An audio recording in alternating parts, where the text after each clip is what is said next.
전도서 7장 2절 말씀 상기해 드릴까요?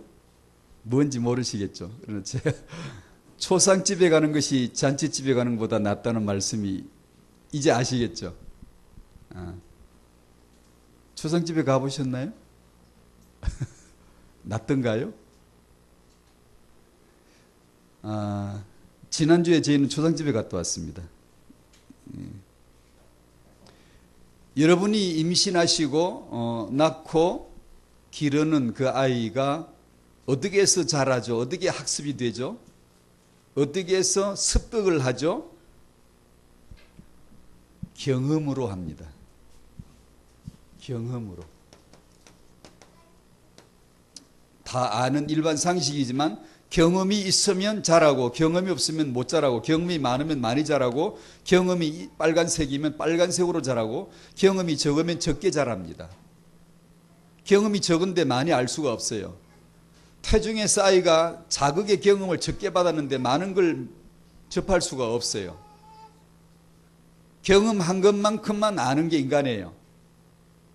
어떻게 경험이 들어오죠? 오감으로죠. 시청 후미촉을 통하여 외부 세계와 접촉함으로 경험이 되어지고 경험은 축적되어져서 자아를 형성해요. 그게 존재가 되고 정체성을 형성하는 거죠. 그래서 경험이 중요하다라고 말할 수밖에 없고 우리가 말한 태교다, 육아다, 양육이다 무슨 이런 전부 이건 경험론이에요.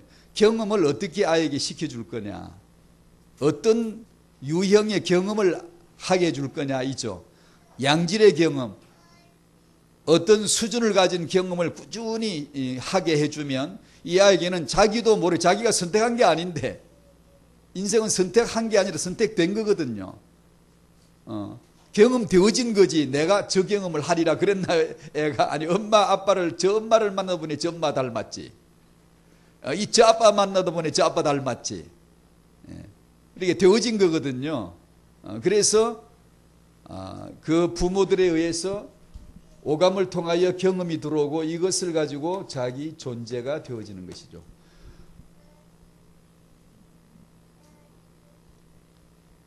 세상 모든 상식과 학식과 지식, 세상에 속한 모든 것은 경험으로 습득이 되어지는데 진리는 경험으로 습득되어지는 게 아니에요. 오감이 아닌 또 다른 차원의 감각, 영감, 영으로 오는 거예요. 은혜로 되어지는 거예요. 그래서 오감으로 경험이 이랬던 저랬던 높든 낮든 유대인의 경험을 했건 이방인의 제사 경험을 했건 상관불문하고 하나님의 영으로 한번 탁 건드려버리면 인간은 완벽하게 탁 터득해버려요. 그래서 경험으로 말한다 할지라도 한 방에 한 번에 알아야 될 것을 온전하게 알 수 있는 경험이 하나 있는데 죽음이에요. 모든 것을 잃을 때 인간은 모든 것을 알아버려요. 죽을 때는 인간이 가져야 될 지식만큼은 온전하게 알아버려요. 종교가 뭐다, 생과 사가 뭐다, 예수가 누구다, 석가는 누구다, 인생은 왜 태어났고 왜 살다가 왜 어디로 가는지 금방 다 알아. 세상에서는 최고의 지성인도 알 수 없는 것을 죽는 자는 무식한 할머니도 일자 무식한 문맹자도 죽는 순간 다 알아요. 저도 안 죽어봤지만 성경에 그렇게 알게 돼 있어요. 알아서 지옥 가고 알아서 천당 가요. 뭐 지옥을 안 가면 안 돼 후리 패스 가는 게 아니라 내가 갈 곳이 그곳임을 알아요. 왜냐? 예수가 그리스도인데 그 외엔 길이 없는데 내가 생각했던 그것이 길이 아니라 내가 옳다고 생각한 것이 옳은 게 아니야. 예수가 옳음이고 예수가 길이고 예수만이 기준이 되시기 때문에 죽자마자 알겠죠. 주권 아래 들어가니까. 초상집에 가는 것이 잔치집에 가는 것보다 낫다고 했어요. 왜 나을까요? 낫던가요? 초상집에 그러면 초상집에 가는 게 잔치집 가는 것보다 나으면 맨 초상집만 매일 찾아가겠네. 찾아가서 왜 낫다고 했을까? 초상집에 가면 죽음 앞에 가라는 뜻이거든요. 죽음 앞에 가면 뭐 삶의 교훈을 얻을 수 있기 때문에 그런 건가요? 그러면 석가가 뭐 낫죠. 뭐 석가는 죽음 앞에서 터득한 게 명상을 통하여 생로병사의 그 이치를 발견한 하려고 했던 것이고 나름대로 그걸 발견했다는 게 석가거든요. 유교가 왜 생겨서 공자가 죽음을 정중히 대하는 거예요. 죽음 앞에 초상집에 가보고 인생의 문제를 직면하고 이거 왜 이 문제를 어떻게 풀어야 되는가 깊이 생각하다가 유교가 나온 거예요. 불교가 나온 거예요. 초상집에 가는 게 잔치집에 가는 것보다 낫다는 게 그런 뜻일까요? 그럼 기독교 안 믿어도 되겠네요. 초상집에 가야 될 초상집이 하나 있습니다. 그 초상집에 가본 적이 없이 온 세상 초상집에 다 돌아다녀 봐도 도움되는 거 없어요. 부의금이나 더 많이 나갈까? 인생 허무나 깨달을까? 죽으면 다 끝나네. 병풍 뒤에 가는 12폭 병풍. 그게 휘장입니다, 여러분. 이방인들이 하는 제사나 의식, 붉은 팥죽, 이건 전부 다 원래 한 하나님과 한 가지 죄와 한 가지 해결 방법, 피로 말미암은 해결 방법, 하나님 앞에 드리는 속죄의 제물로서 이 모든 것에서 말들이, 제사들이, 사람들의 종교들이 다 나오기 때문에 비슷한 흐름을 가지고 있어요. 다만 하나 예수가 그리스도라는 것만 모른 채로. 그래서 세상 종교를 보면 우리는 금방 답 나오죠. 그래 이거야. 이 결론이 예수야. 근데 그 결론을 모른 채로 무성한 종교를 만들고 있죠. 예수를 모르니까, 안 믿으려고 하니까. 여러분은 꼭 가셔야 될, 가지 않으면 안 될 초상집이 하나 있어요. 낫단 말은 이보다 저게 더 낫다는 비교급이 아니에요. 이건 남성 단순대 절대를 말하는 거예요. 여러분은 초상집에 안 가면 안 될 초상집이 하나 있어요. 반드시 절대 나음을 얻어, 거기 안 가면 나음을 얻을 수가 없어요. 나음은 토브란 말인데 하나님이 만물을 지으시고 보시기에 좋았더라, 그 단어예요. 좋았더라. 왜 좋았게요? 아이고 공기 좋아, 아이고 산소 좋아, 그 뜻이에요? 아니, 예수가 그리스도 되시게 되어서 좋다라는 뜻이에요. 그게 좋았더라 이 말은 선하다 이 말인데, 선하다는 말은 예수 외에는 선함이 없어요. 남성 단수를 쓰지 않아요. 초상집에 가는 것이 잔치집에 가는 것보다 선이다. 절대 선이고 절대 나음이 있다. 그 초상집이 어디냐? 죽음이 어디냐? 죽음하면 뭐가 생각나요? 창세기 3장 생각이 나야 돼요. 인류는 그때 죽었어요. 지구촌은 그때부터 죽음의 동네예요. 초상집이에요. 예수가 이 땅에 오신 것은 흡사 초상집에 오신 것과 같은 거예요. 신해산 율법 생각 안 나나요? 율법이 뭐예요? 모든 사람은 죄인이고 죄의 대가는 죽음이라는 것을 선포한 법입니다.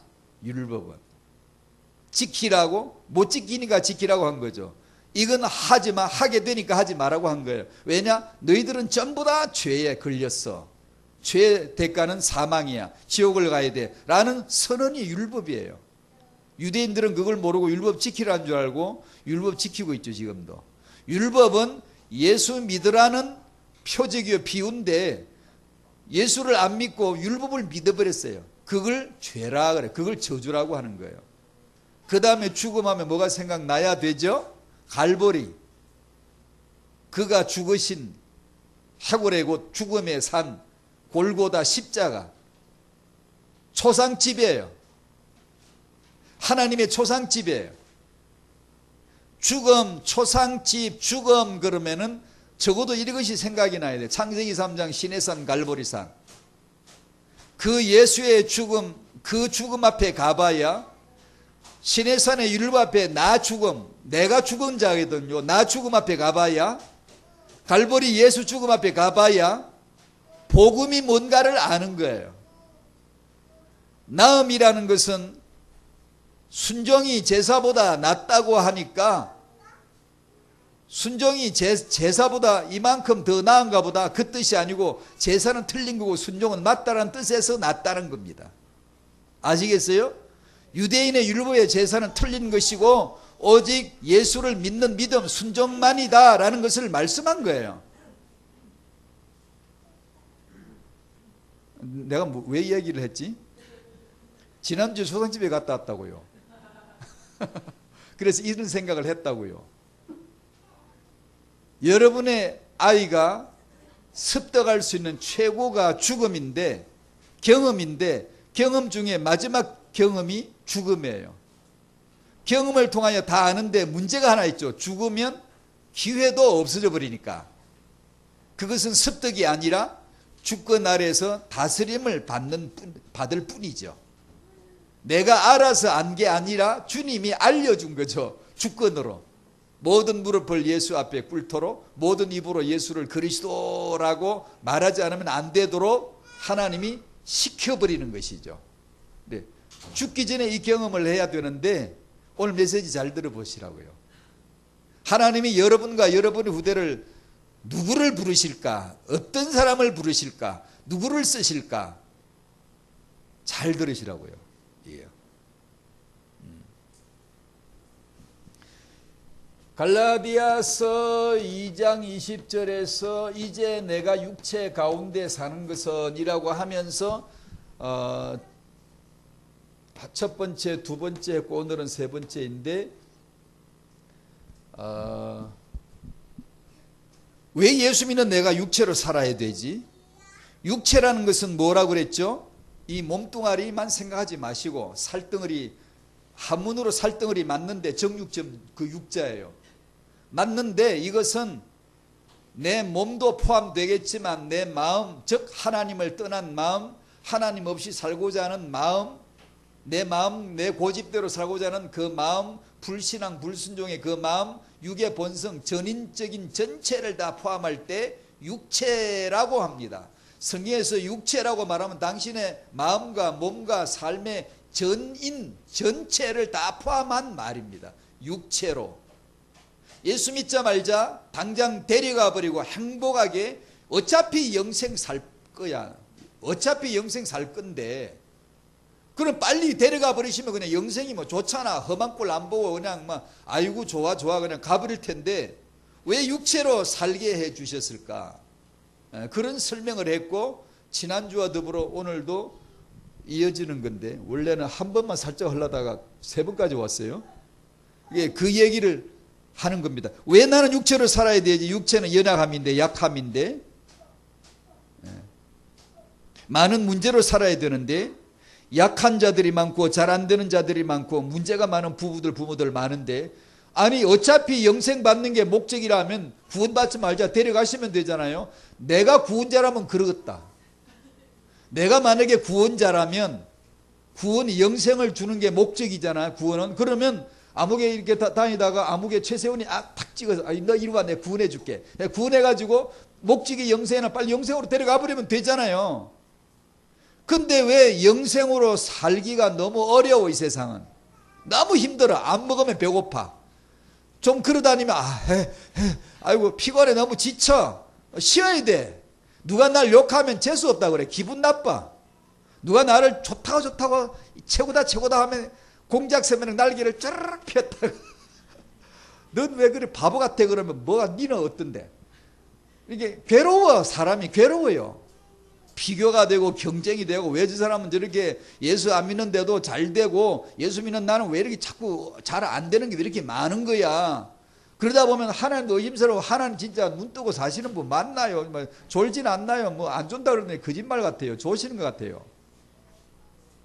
그런 거 없나요? 많거든요. 근데 그걸 지금 설명하고 여러분의 자녀들이 이 연약함과 한계 속에서 자랄 텐데 이 메시지를 들으시고 그럼에도 불구하고 나는 왜 내 자녀를 양육해야 되는가? 왜 축복해야 되는가? 나는 우리 집 아이는 저 집 아이에 비해서 모자라는데 그럼에도 불구하고 나는 렘넌트 비전을 잡아야 되는가? 붙들고 있어야 되는가에 대한 말씀의 전개예요. 이것을 지난 주에는 뭐라고 했냐 하면 분필이 다 떨어졌다. 하나 갖다 주시면 약한 자가 강한 자가 된다. 강한 자라는 거예요. 강한 자가 되는 게 아니라 강한 자라는 거예요. 말이 돼요? 안 돼요? 빨리 안 된다 그러세요. 안 되죠. 말이 되면 성경이 아니에요. 말이 안 되니까 성경이지. 이걸 갖다가 일종의 역설이라고 합니다. 역설. 그 설을 거꾸로 말하는 거죠. 거꾸로. 아니 그냥 그냥 그설을 말씀설 그설은다 그 거꾸로 하는 거예요. 겉으로 보기에는 모순인데 불합리해. 진리의 반대인 듯한데 이 진리가 아니야. 옳지가 않아. 겉으로 보기에는 틀렸어. 이게 약한 자가 왜 강한 자야? 미운 자식이 왜 떡 하나 더 줘? 떡 하나 빼앗아 버려야지. 미운 자식은 떡을 빼앗아 버려야 되는데 왜 더 준다 그래? 일종의 역설이죠. 겉으로 보기는 모순이라 안 맞아요. 진리가 아닌 듯한데 실제적으로 들어가 보면 맞다는 말, 진리이다라는 말, 여기 설이다, 그 역설이다라는 우리 신학의 파라독스라 그러는데 이걸 갖다가 예수님은 그래서 항상 역설로 말씀하세요. 이게 왜냐? 우리는 못 알아들으니까. 비유로나 역설이나 표적이나 다 비슷한 유형이에요. 왜 비유를 말씀하시죠? 나무는 아는데 하늘은 몰라. 하늘의 생명나무는 몰라 우리가. 그래서 하늘의 생명나무를 설명해 줘야 되겠는데 어떻게 할까? 우리가 일상으로 잘 아는 저 나무를 통해서 나무란 단어를 통하여 하늘을 설명해 주시는 것. 그러니까 죄다 비유예요. 성경에 나오는 건 우리 보이는 건 전부 다 비유예요. 그걸 통하여 적을 설명한다는 뜻. 역설, 우리 육으로 보기는 내가 배운 상식으로는 옳지가 않은 것 같은데 말씀을 은혜를 받아보니까 성령으로 깨달아 보니까 그 속에 진리가 담겨 있었구나 라는 뜻이죠. 그리고 오늘은 이 약한 자에게 더 큰 축복을 주신다는 거예요. 즉 다시 말하면 축복이 없는 자, 지질이 복이 없어 보이는데 오히려 더 복을 받은 자라는 거예요. 복을 받을 것이다가 아니고 복을 받았대요. 왜 그렇지? 라는 내용을 오늘 좀 다뤄보려고요. 첫 번째, 모든 것은 그리스도의 십자가 안에 있다. 모든 것은 모든 인간은 스스로 존재가 아니죠. 하나님에 의해서 창조된 자이며 모든 인간은 사단에 의해서 죄인이 되고 하나님을 떠나고 하나님을 거스렀죠. 반역하기로 작정을 했어요. 덤벼봐, 붙어봐, 나 하나님 꺾고 이길 거야, 내가 하나님 자리 차지할 거야 라는 명백한 역모요 반역입니다. 내가 하나님 해버릴 거야. 하나님 시킨 대로 안 하고 싶어. 내가 하고 싶은 대로 할 거야. 하나님처럼 되고 싶어서 사단의 말을 따랐고 그 죄로 말미암아 인간은 행위가 아니라 관계죠. 관계죠. 내가 어떤 잘못된 짓을 해서가 아니라 하나님과의 관계에서 거역할 때 그 관계를 끊어낼 때 이것을 죄라고 하고 죄의 결과는 사망이요 멸망이요 지옥이요. 이 멸망받을 자의 삶의 스타일은 마음의 딱 중심에 제일 중심에서 주의부가 이래 저래 이렇게 주의하는 주의 통제부가 어디냐 하면 나 중심이라는 거예요. 나 중심. 하나님 떠난 사람은 앞니마에 사단이 뜨는 게 아니고 나라고 뜬다고요. 나. 여러분의 아이가 하나님을 떠난 정세를 보일 때, 앞니마에 열이 나는 정세를 보일 때 어떤 정세가 보이냐면 사탄이란 글자가 나오는 게 아니라 나 중심, 나 고집, 내 뜻대로 이게 뜬다고 그래. 내게서 나오들라 이 생각이 뜨거들라 사단에 또 이 자식이 나온다 그렇게 하면 돼요. 내가 사단이 아니고 사단적 일반 명사로 사단아 내 뒤로 물러가라 할 때 쓰신 그 사단. 베드로는 사단이 아니에요. 고유명사로 사단이 아니에요. 아닌데 사단아 했죠. 그 말은 너 지금 사단이 하는 그 생각을 니도 지금 딱 그대로 하는 거야 라는 뜻이에요. 우리가 늘 그래요. 그렇죠? 그렇게 됐다고요. 모든 인간은 그리스도와 함께 십자가 안에서 하나로 결합된 이 놀라운 말도 안 되는 이 말을 은알 듣는 거예요. 은알 듣는 거예요. 여러분 놀랄 때는 놀랄 줄 알아야 돼요.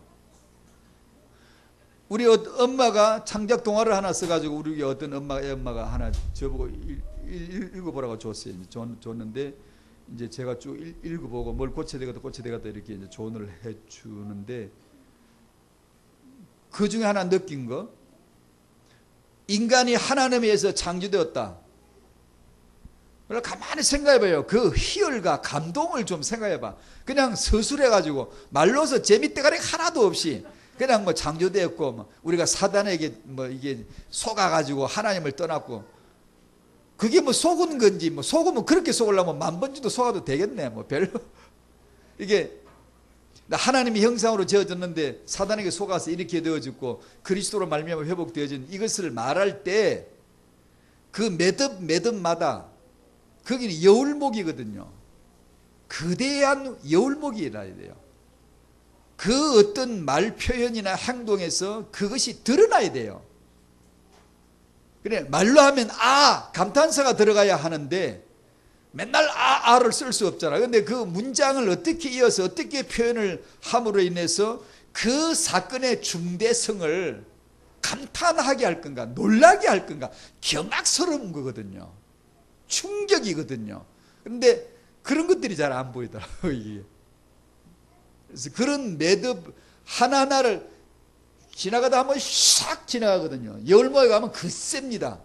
제 아빠도 그러거든요. 제가 사는 집하고 옆집하고 사이가 이렇게 좁은데 거기는 지나가면 항상요, 뭐지, 강원도 그 절 이름, 백담사라 그래. 백담사 계곡이라 그래. 그 춥다고 바람이 막 쌩 불고 아주 추워요. 근데 거기 벗어나면 바람이 안 불어요. 별로 부는 것 같지가 않은데 그 지점만 가면 그냥 확 불어요. 아현역에 가면 그러거든요. 지하철역에 아현역에 내려서 제가 올라갈 때 보면 문이 조금 이렇게 열려 있으면요, 바람이 그냥 어떻게 세찬지요 확 들어옵니다. 근데 밖에 나가면 바람이 없어요. 없는데 그런 감동, 충격, 경악스러움이 있어야 되는 거예요. 즉 당신의 삶에 그것이 있어야 되는 거예요. 그것이 항상 무뎌져 버리죠. 무뎌져 버려요. 열목에 그런 휘몰아치는 게 없어져 버려요. 그냥 그래도 덤덤, 그래도 무덤덤, 그냥 구원받았지, 예수는 그리스도지, 맨날 그러고 앉았어요. 근데 그것을 찾아내셔야 돼요. 찾아내셔야 돼요. 언제 찾아내기 좋은가? 나홀로 다락방 시간에, 홀로 묵상하는 시간에, 홀로 말씀 앞에 겸손히 나가고 부르짖을 때, 홀로 말씀을 깊이 묵상할 때 그런 주의 마음을 회복할 수가 있어요. 인류 문제가 설마 십자가 죽음 안에서 해결될 줄 누가 알았겠어요? 초상집에 가봐야 예수의 죽음이 뭔가를 알아본 사람은 초상집에 가는 게 잔치집에 가는 것보다 낫다는 말을 읽자마자 바로 알아요. 예, 맞습니다. 대번에 나와요. 그게 일반 초상집에 가라는 뜻이겠어요? 가면 뭐하게? 가서 얻는 게 뭐 있나요? 나도 가봤어요. 얻는 거 없어요. 만번을 다녀봐라. 거기 불교 나오지, 석가 나오지. 거기서 진리를 깨닫나요? 못 깨달아요. 그 죽음, 그 예수의 죽음이 모든 걸 살렸나? 그 죽음이 사는 건가? 정말 우리는 몰라. 이건 역설이에요. 이건 말이 안, 우리 보기는 틀린 거예요. 죽음이 끝인데, 진 건데 왜 이겼다고 그래요? 죽었는데 왜 그걸 생명이라고 그래요? 몰라. 이건 우리 오감으로는 경험되어지는 게 아니에요. 모든 죄인은 이 복음을 듣고 신하여 믿음으로만 구원을 받으며 내 안에 사시는 그리스도가 되는 것입니다. 이 복음을 내 인생에게 있었던 경험 매듭마다를 간단하게 이렇게 정리해 본 거죠. 예수를 영접하는 자, 예수를 영접하는 자를 누구를 영접한다고요? 예수를 영접하는 자 하나님 자녀들은 권세를 주신다. 예수 영접할 수 있어요? 못해요. 예수를 어떻게 아는데요? 모르는데 어떻게 영접해요? 모르는 무조건 그냥 뭐 영접하면 영접하는 거예요? 알아야 영접을 하든가 말든지 하죠. 예수를 영접 못합니다. 그런데 우리는 영접했다는데 어떻게 했어요?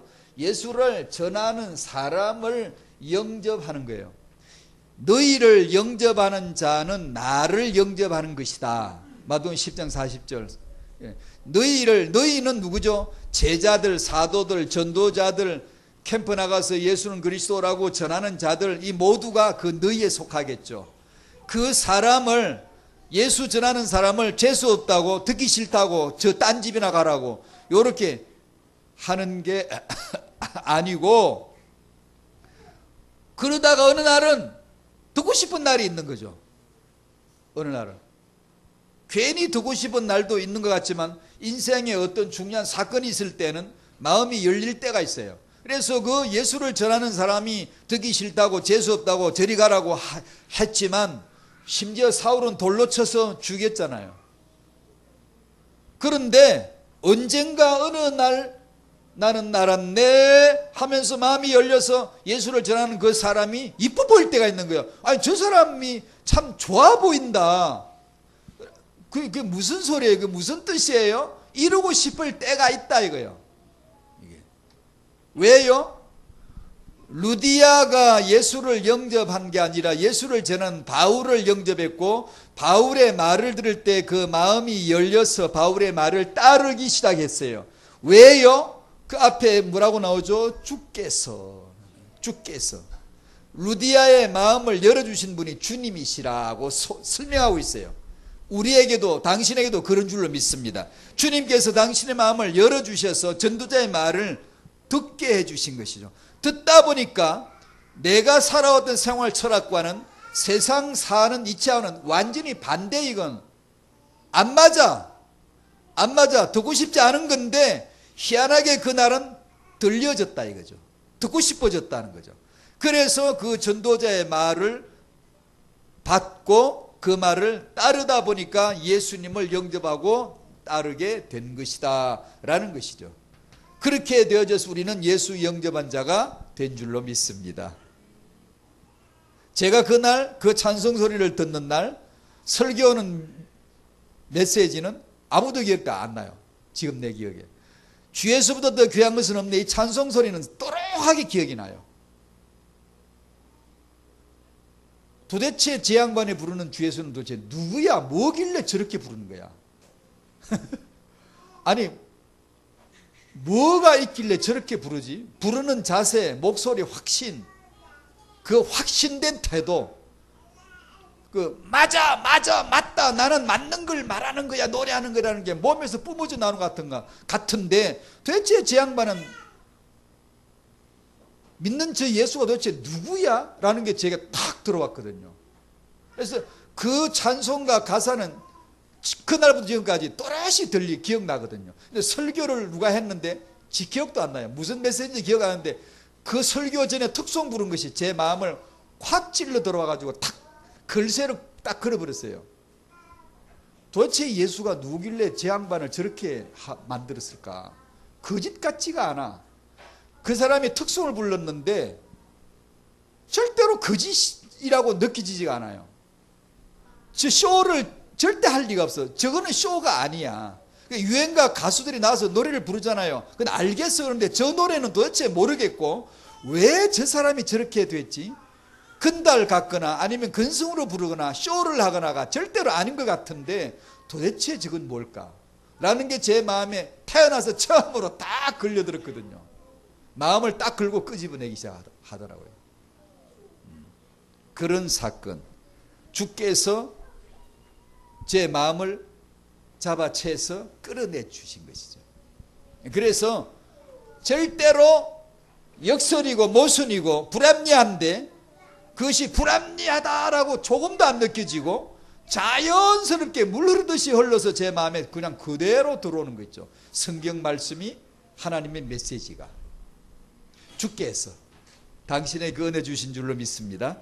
두 번째 복음의 진리를 깔았고, 두 번째 이제 오늘 태영아 메시지 주제 육체입니다. 약육강식이란 말이 있죠. 아시죠? 그죠? 생물학 용어이고, 강한 자가 약한 자를 잡아 먹는다는 뜻이죠. 힘이 약한 자는 힘이 강한 자에게 잡아 먹힐 수밖에 없는 게 세상 생태계의 먹이 사슬이에요. 이건 좀 치열한, 좀 피 터지는 그런 좀 치열한 용어이기도 하지만, 사실 세상 사람들의 모든 삶은 약육강식이에요. 왜 더 배우려고 그래요? 왜 더 벌려고 그래요? 왜 더 이뻐지려고 막 뜯어고쳐요? 괜찮아요. 세상에서는 그렇게 하는 거예요. 왜냐? 더 강해져야 되기 때문에요. 저 사람보다는 더 이뻐져야 돼. 저 사람보다는 공부를 더 잘해야 돼. 저 집보다는 더 좋은 대학을 가야 되고 높은 자리 가야 되니까. 성취해야 되니까. 성공을 해. 그러지 않고도 성공할 수가 있나? 없어요. 세상은요. 여전히 금수저가 금수저이고요. 돈 많은 집에서 애들 공부 교육 잘 시키고요. 여전히 어쩔 수 없어요. 그 세상은 시스템은 무너지지 않습니다. 그대로 유지가 돼요. 왜냐? 약육강식이니까. 못 벗어나요. 그래서 가인은 강한 자이니까 약한 자 아벨을 쳐서 죽인 거예요. 가인의 후손들은 사람을 죽이는 무기를 개발한 자들이에요. 왜냐? 강한 자가 되려면 이겨야 되니까. 힘이 무기거든. 미국의 힘은 무기예요. 미국이 세계 경찰 역할을 자임하고 큰 소리를 뻥뻥 치는 이유는 힘이 있기 때문이잖아요. 힘이 없으면 그걸 누가 인정해 안 해줍니다. 북한의 핵무기도 마찬가지. 저렇게 목숨처럼 붙들고 있는 이유는 힘이니까 그렇잖아요. 힘을 가지면 남이 자기를 무시 못한다고 믿기 때문이잖아요. 그 약육강식 맞아요. 바벨탑을 왜 쌓았죠? 과학의 힘, 문명의 힘, 우리 힘을 모아서 결집해서 하늘에 대를 쌓아 닿게 하고 우리 이름을 내버리자는 거예요. 힘의 힘. 근데 성경은 거꾸로 말해요. 역설이에요. 죽임을 당한 아벨이 죽인 자 가인을 이겼다고 말해요. 히브리 11장. 죽임을 당하신 예수가 사망, 세력, 마귀, 지옥 세력, 권세 다 이겼다라고 말해요. 하나님이 이기신 게 아니고요. 죽을 때 이겼다고요. 여러분 잘 들어야 돼요. 하나님의 사단 호출 이리 와. 무릎 꿇어. 댕강 모가지를 휙 날려서 쳐박아서 지옥으로 보내버릴 수가 왜 없어요? 있죠. 상대가 되나요? 안 되죠. 맞서서 싸워 이기는 게 아니라 와서 자기가 십자가의 죽음으로 이겼다고요. 죽어도 우리는 모르는 거예요. 우리는 알 것 같죠? 아니 몰라요. 역설은 몰라요 우리가요. 성령을 받아서 그 영으로 하나님 말씀이 들려지면 그게 진실, 그게 진리구나. 거꾸로 그게 틀린 게 맞는 거고 죽는 게 사는 거고 이뤄지는 게 얻는 거고 지는 게 이기는 거라는 걸 그때서 알듯 말듯 그러지 몰라요. 우리가 기독교를 그냥 덕담하듯이 그냥 훈수 주고받듯이 대충 그렇게 알죠. 십자가의 복음을. 우린 몰라요. 모르니까 십자가의 복음 주는 그리스도시요 아무리 해도 그 복음의 진실의 그 핵심에 접촉하기가 그렇게 어려운 거예요. 우리가 알아들을 수 있는 사명, 우리가 하는 거, 우리 감당하는 거, 그건 참 쉬워요. 왜냐하면 금방 알아들어요. 그러나 역설은 정말 못 알아들어요. 그래서 현대 기독교도 역시 나중심, 물질중심, 성공중심은 위력이 있지만 십자가의 복음은 어려워서 말도 하다가 그냥 안 해버려요. 왜냐? 들어도 잘 모르고 사람들 재미가 없어야 하니까 하고 싶지가 않은 거예요. 자연스럽게 들리는 말, 교훈의 말, 축복의 말, 이치의 말 이런 말로 그냥 바뀌어져 버리는 거예요. 이렇게 하면 여러분 축복받습니다. 세계복음 할 수 있어요. 이런 거는 금방 다당하거든. 당위성이 있잖아요. 근데 십자가의 복음은 당위성이 없어요. 역수를 거꾸로 해요. 겉으로 보면 틀린 거예요. 그러니까 재미가 하나도 없어요. 성령 받은 사람만 십자가 할 때 눈물을 흘려요. 그 외에는 절대 없습니다. 절대로 안 흘립니다. 내가 내 자식이 예수 믿어 복 받았다고 이럴 때는 눈물로 간증해도 예수 십자가의 죽음 초상집에 가는 게 절대 나은 것이다. 눈물 없어요.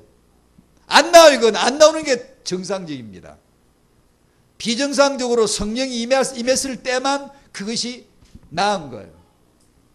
그 외에는 잔치집에 가야 돼. 흥하는 집에 가야 돼. 잘 되는 집에 가야 돼.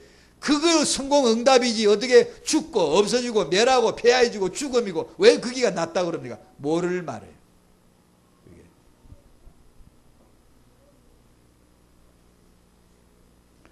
지난주 고린도서 12장 7절에서 10절을 했고요. 사도 바울이 자기 육체의 뭐가 있다? 가시가 있다고 그랬어요. 이걸 설명해 줬죠. 육체의 가시는 뭐라? 사단의 사자라 그랬어요. 누가 줬어요? 주님이. 누구에게 줬어요? 신앙생활 제대로 안 하니까 에라 이놈 새끼, 미운 놈 떡 하나 더 줘버리자. 아니 미운 놈한테 한 대 엉덩이 쳐주자. 이래서 주신 게 아니라 전도 잘하는 세계 최고의 전도자 바울에게, 주님께서 이 바울에게 주신 거예요. 뭘요? 육체의 가시를요. 사단의 사자 딱 붙여넣어, 떨어지지 않게 붙여놨어요. 왜요? 전도 잘하라고. 그게 말이 돼요? 역설이에요. 그러면서 주님이 설명해 줘요. 내 능력은 언제 나타난 줄 아니? 네 약할 때 온전해지는 거야. 그걸 바울이 깨닫기가 너무 어려웠기 때문에, 우리가 늘 그랬듯이 바울도 내게서 이 육체의 가시는 뽑아내 줘야 되잖아요. 주님, 이거는 해결해 줘야 되잖아요. 제가 전도자라면 이 쪽팔리는 이 치명적 제 약점 이거 하나만큼은 고쳐주셔야 되잖아요.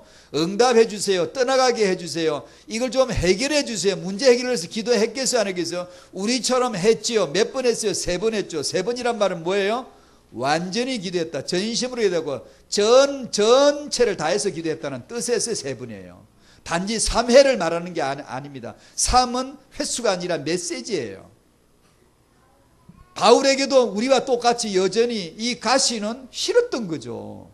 내가 목사인데 적어도 목사한테는 이런 치명적 약점만큼은 좀 해결받아야 안 되겠습니까? 인데 돌아온 응답은 정반대였어요. 내가 왜 네게 육체의 가시를 줬는 줄 아니? 내 능력이란 네가 약할 때만 온전해지는 거란다 라는 말씀을 주셨고, 바울은 그날 그 말씀을 받았어요. 받고 나서 고백하는 게, 이제는 내 약함을 자랑한다, 내 공고함을 자랑한다, 내 궁핍함을 자랑한다. 목사가 되는 전도자가 돈이 한 푼이 없는 거야. 돈이 한 푼이 있어. 돈이 있어 어디 가지? 없어.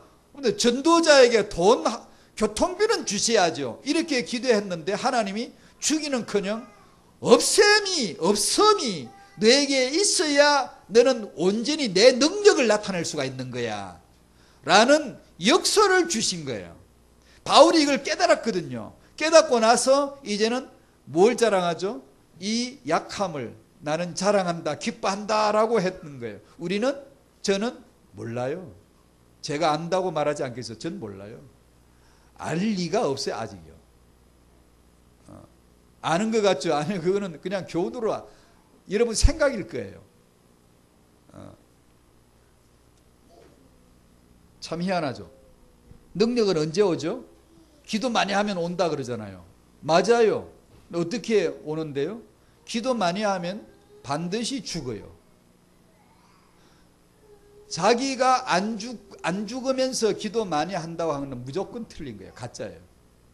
그 복음 아니에요.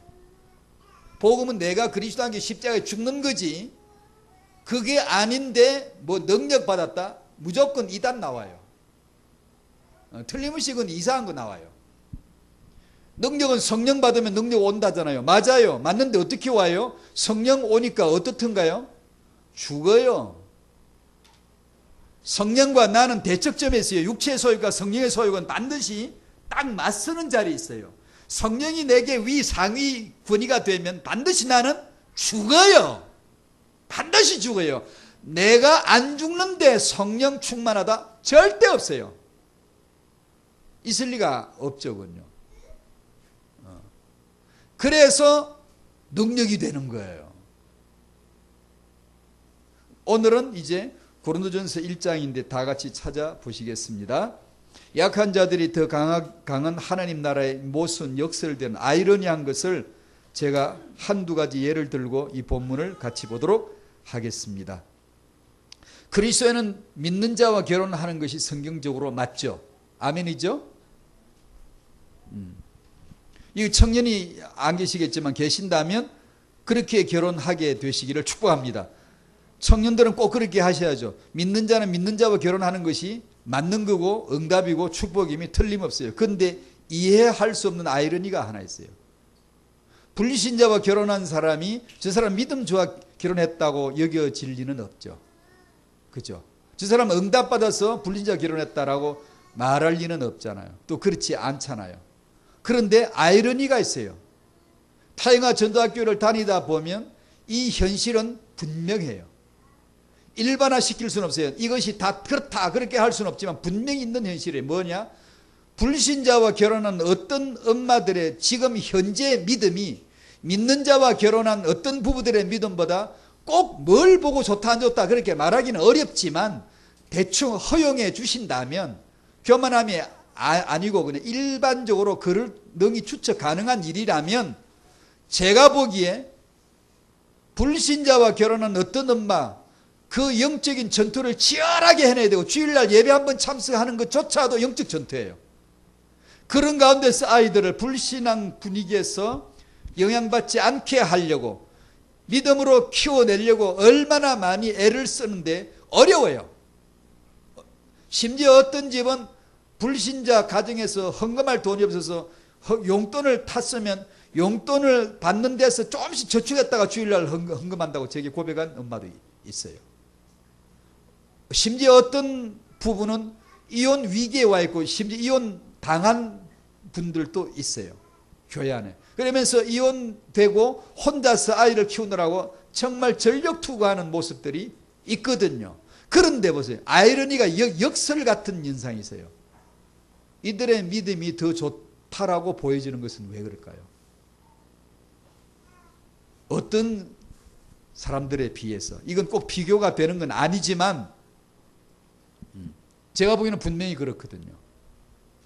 그 환경에서 살아내기 위하여서 얼마나 많이 주를 찾아야 되며 말씀에 집중해야 되며 시간을 쪼개 써야 되고 조심해야 되며 온 마음을 다하여 가난한 심령으로 주님을 부르짖지 않으면 안 돼.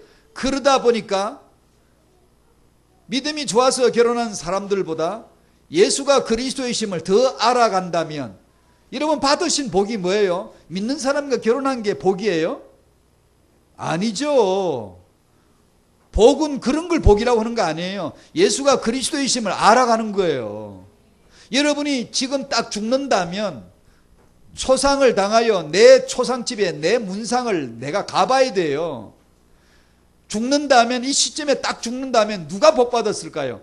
주어진 인생 경험을 통하여 예수가 그리스도이심을 더 가까이 알아간 자가 복 받은 자이잖아요. 어떤 부부는 믿는 사람끼리 결혼했는데 너무 게을러요. 그냥 평범해요. 그냥 애터지게 주여 주여. 아니 남편도 믿어 나도 믿어 둘이 같이 그냥 교회를 나와 그냥 앉아서 편안하게 여보 은혜 받아 은혜 받아 이렇게 그냥 뭐 무난하게 그냥 받아. 남북이 탈이 없어 보여. 그런데 신앙에 여울목이 없어. 육체의 가시 곧 약함이 있어서 바울처럼 3번 기도해봤나? 그런 적이 없어. 3번씩이나 3번이란 말은 3이란 말이에요. 그렇게 전체를 걸고 기도해 본 적이 있나? 인생의 여울목을 만난 사람은 부르짖지 않으면 안 될 사정이 너무 많은 거예요. 그래서 그 어려움 때문에 예배실에 앉아서 눈물 훌쩍거리며 기도한 적이 한두 번이 아니고 이 말씀으로 이 아이를 보호를 해야 되고 지켜 키우고 싶어서 애를 쓰는 그 모습 그러다가 보면 죽는 순간 누가 과연 복을 받았을까? 역설이 드디어 나오는 거예요. 자, 불신자와 결혼한 게 잘했다는 뜻이 결코 아니야. 그렇게 할성들이 어디가 그런 소리 하면 안 돼. 나 큰일 나. 최 목사 그러더라고. 그러면 안 돼. 절대로. 그게 아니고 아니 돼. 현실의 역설 같은 현실을 보면 이런 일들이 있더라는 거죠. 자, 유대인의 예를 들게요. 유대인들 중에 누가 구원받았어요? 믿음 좋고 깨끗하게 살고 말씀 율법 지키고 계명 지키고 성전에 다 깨끗한 옷 입고 가족들 데리고 들어가서 여호와 앞에 제사 드리고 여호와여 여호와여 이렇게 한 자들, 구원받은 자들 없어요. 몰라. 니고데모나 수준이 좀 있는데 구원받은 사람 있다면 몰라도 없어요. 만약에 있다면 바울이나 니고데모 같은 사람은 그대로 구원한 게 아니라 죄인 중에 죄인이라고 시궁창에 빠뜨려서 깨닫게 해서 구원하는 것이지 그 신분 상태로는 구원하지 않아요. 유대인들 중에 구원받은 사람은 똑같아요.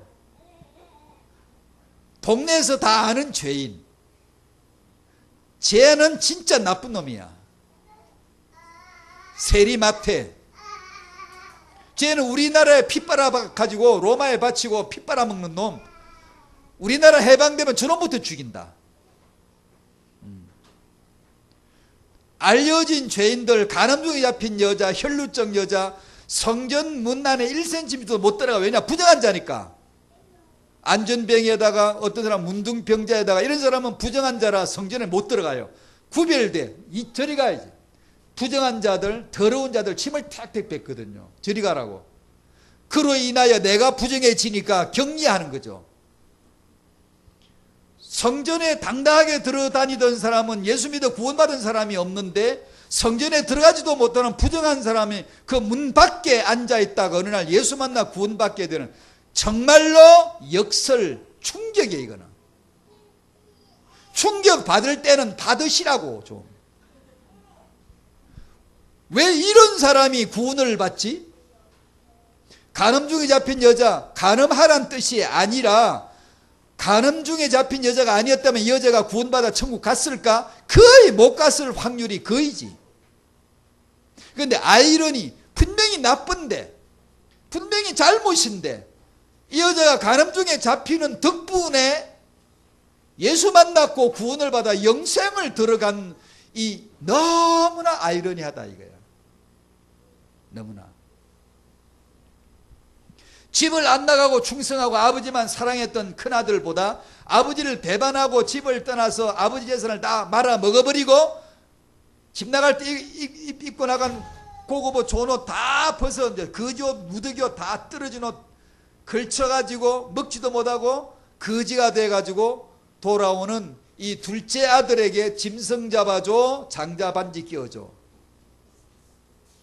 큰아들이 나는 왜 장자 반지 안 끼워줍니까? 나는 왜 나를 위해서는 염소새끼 한 마리도 안 잡아줬습니까? 집 나가봐. 잡아줄게. 니도 나가서 다 떨어진 옷 입고 거지 돼가지고 돌아와봐. 돌아온 자에게만 입혀줄 옷이 예수의 옷이거든. 거지를 경험해본 자, 너는 돼지밖에 안 돼. 세상은 돼지우리밖에 안 돼. 라는 걸 몸소 여울목에서 체험한 자, 돌아온 자에게만 입혀주시는 게 의의 새 옷이요 끼워주는 장자의 반지거든. 안 나가봤으니 나가봐 한번. 이 역설을 아시겠습니까?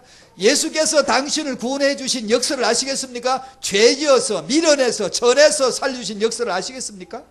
모르죠. 우린 그걸 몰라요. 연약한 자에게 주어지는 더 큰 축복, 우리는 모를 말이에요. 우리는 강한 자가 좋지, 응답받는 자가 좋지, 축복받는 자가 좋지. 어떻게 약하고 없어지고 지고 패배하고 이런 게 좋을 리가 있나? 성경 고린도전서 1장을 펴봅시다. 26절 제가 친절하게 또록또록 읽어드릴 테니까 그 좋은 귀를 잘 열고 들어보시기를 바랍니다. 왜 유대인들 중에 깨끗한 사람이 구원받은 자 같고 죄 지은 자들만 구원을 받았을까? 왜 저런 일들이 있었을까? 26절 형제들아 너희를 부르심을 보라. 이 말은 형제들아가 너희들을 할 때 여러분 당신을 생각하셔야 돼요. 여러분이 하나님의 부르심을 받으셨나요? 받으셨나요? 그러면 부름을 받으신 당신의 처지가 어떤지 당신의 경험으로 알잖아요. 알 거예요. 보라 이 말은 너의 경험으로 알잖아 이 말이에요. 너가 부름을 받은 자이지. 그러니까 너의 경험으로 알잖아. 뭘 알죠? 육체를 따라 지혜로운 자가 많지 아니하며. 그런가요? 아니구나. 저는 그런데 능한 자가 많지 아니하며 할 수 있는 강한 힘을 가진 자가 아니었다. 문벌 좋은 자가 많지 아니하더라도 유복하게 태어나 자란 귀족이다. 그런 게 넌 아니었다. 맞죠? 27절. 그런데 그러나 하나님께서는 세상의 이 미련한 최세운 일을 신앙심이라고는 하나도 없는 미련함이란 뜻이에요. 이게요. 하나님이 너 미련하다 이 뜻을 쓰실 때는 신앙심, 예수를 그리스도로 믿는 믿음이 단 하나도 없는, 한 개도 없는 그런 것을 미련함이라고 하는 거예요. 그게 저거든요. 택하셨어요. 이걸 어떻게 해요? 다 물어버리고 내놓으라 하는 사람, 잘난 사람, 이게 뭐 예수를 믿을 만한 사람, 예수를 믿고 지금 다닌다고 하는 사람, 이런 다 불어버렸어요. 불어버리고 절대 믿을 것 같지 않은 사람, 믿음이 단 하나도 없는 사람. 누가 봐도 쟤가 예수 믿게 쟤가 천국 갈 리가 어디 있어? 아니 쟤가 목사가 될 리가 어디 있겠냐고. 그런데 신기한 일은 그걸 다 불어버리고 제껴버리고 하나를 탁 골라서 딱 집어낸 거예요. 탁하서 이 말은 골랐다는 뜻이에요. 딱 제껴버리고 치워버리고 그 하나를 탁 집어 골라 올린 거예요. 당신을. 우리 집안에서 저를 하나를 먼저 탁 골라냈어요. 저 집안에 예수 믿는 사람이 없었거든요. 저를 하나를 탁 골라냈어요. 왜 골라낼게요? 세상의 약한 것들을 택하사. 저 약했거든. 약하단 말은 무력하고 병약한 자란 말이에요. 딱 제 얘기거든요. 택하사 골라내사 강한 것들을 부끄럽게 하리 하시며 28절 하나님께서 세상에 천한 것들 상스럽고 비천하다는 뜻 맞거든요. 멸시받는 것들 하찮게 여기에 무시해도 될 만한 존재들 없는 것들 아무것도 없어 별 볼 일이 없는 것들이란 뜻인데요. 그걸 골라 택하사 있는 것들을 즉 잘났다고 하는 자들을 아무것도 아니야 라는 걸 증명해 보이려고 그들을 폐하여 버리시려고 인간이 쌓는 바벨탑 그깟 아무것도 아니야. 명문대 세계 최고에 대해 아무것도 아니야. 그게 나쁘다는 게 아니라 그거 다녔다고 내가 너를 부른 줄 아니? 그게 아니라는 거예요. 이는 아무 육체도 하나님 앞에서 자랑하지 못하게 하리 하심이라. 하나님의 작심이에요. 하나님의 부르심에 그분의 로드맵이에요. 그분이 나는 누구를 뽑을까? 이번 회차에 이번 올해 연도에 신입사원을 뽑을 때 누구를 뽑을까? 그 회사마다 자기 기준이 있잖아요. 채용의 원칙이 있겠죠. 사람을 보는 방법이 있겠죠. 무엇을 중시한다. 하나님은 이것을 중시했습니다. 앞으로도 이것을 중시할 겁니다. 여러분의 자녀를 부르실 리가 하나님인데 하나님이 어떻게 부르실란가 잘 한번 봐놓으세요. 미리 지금 이걸. 근데 이건 불가능해요. 왜냐? 약한 자를 강하게 한다. 약한 자에게 더 큰 축복을 준다. 이건 우리가 못 알아들어요. 일단 못 알아들어요. 약하고 싶지가 않아요. 강한 자에게 더 큰 축복 준다. 경주를 붙이면 내가 1등은 못할지라도 경주를 알아들어요. 그렇지 맞아. 내가 노력해야 돼. 내가 빨리 가야 돼. 나도 노력해야지. 나도 스펙을 쌓아야지. 이건 알아듣는데 1등을 하든 못하든 알아듣는데 내가 약해져야 나는 축복을 없어야 더 큰 축복이 온다는 말은 못 알아들어요. 약해지고 싶지 않아요. 내가 이뤄진 자가 되고 싶지 않거든요. 그래서 절대 못 알아들어요. 이건. 그래서 아까 제가 서론에 모든 경험을 통하여 내가 습득하는데 그 경험은 오감으로 오는 것이고 복음은 오감이 아니라 영감으로 영으로서만 오는 것이다. 오감으로는 절대 모르는 거예요. 이건요. 이런 성경은 오감으로 알아지는 게 아니에요. 이게.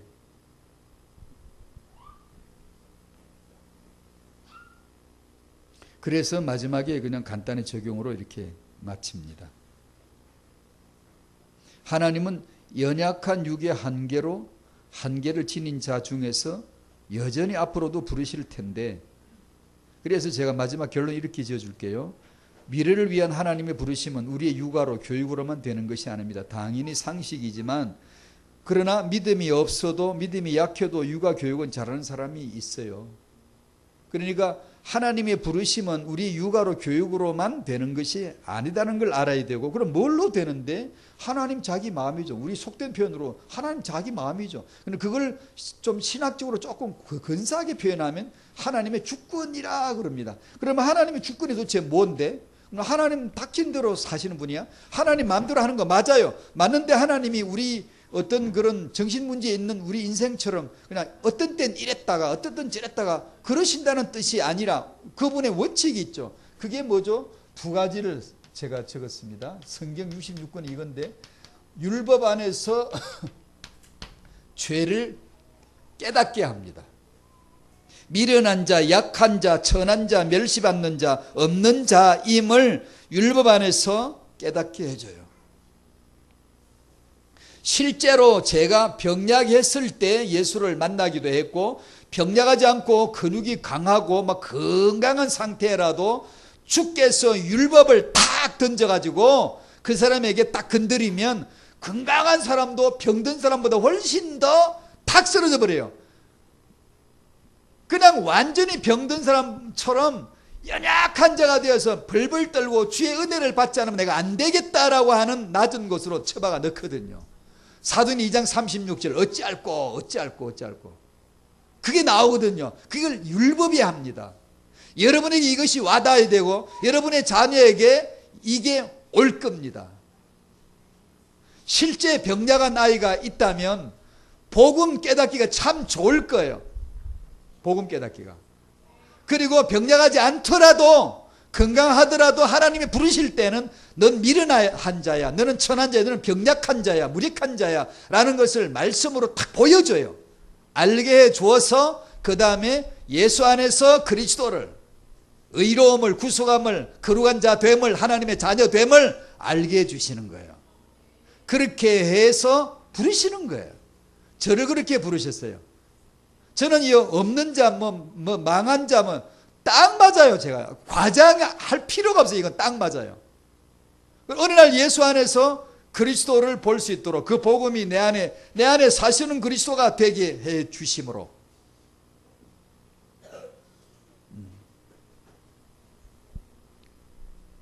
참 희한하죠.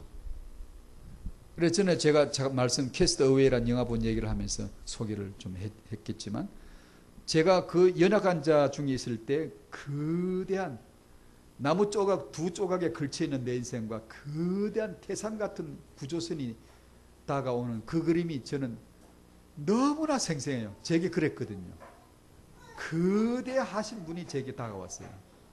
저는 초라해가지고 아무 의지가 없고 의지할 곳도 없고 그 고독할 때 거대한 예수께서 오셨어요. 율법으로 나는 없는 자였고 예수 안에서 그리스도란 분이 거대하게 제게 다가와서 나 같은 이 연약한 자를 하나님이 부르시는 거예요. 말씀으로 부르시는 거예요. 성경을 펴면 말씀으로 부르시는 거예요. 말씀을 그냥 속속들이 친절하게 개인 교습을 해서 1:1로 가르쳐 주시는 거예요. 자기의 뜻을 알려주시는 거예요. 이것이 하나님의 역사구나. 여러분의 후대에게 이런 하나님의 역사가 임하기를 축복합니다. 그걸 기대하고 부모님은 오늘 말씀 앞에 나오신 거예요. 그런 응답이 있을 줄 믿습니다. 사회에 나오실 때까지 약한 자 됨을 말씀으로 알게 하시고 예수 안에 그리스도 되심을 볼 수 있도록 하여 달라고 그 기도 한마디 하십시다. 한 가지 다 같이 기도하시죠. 감사합니다. 율법의 말씀 앞에 내 연약함을 보게 하시고 예수 안에서 그리스도를 볼 수 있도록 영안 열어주시기를 기도합니다. 은혜 주시기를 기도합니다. 율법의 말씀 앞에 내 죄인됨을 알게 하시고 예수 안에서 완벽한 그리스도의 모습을 보도록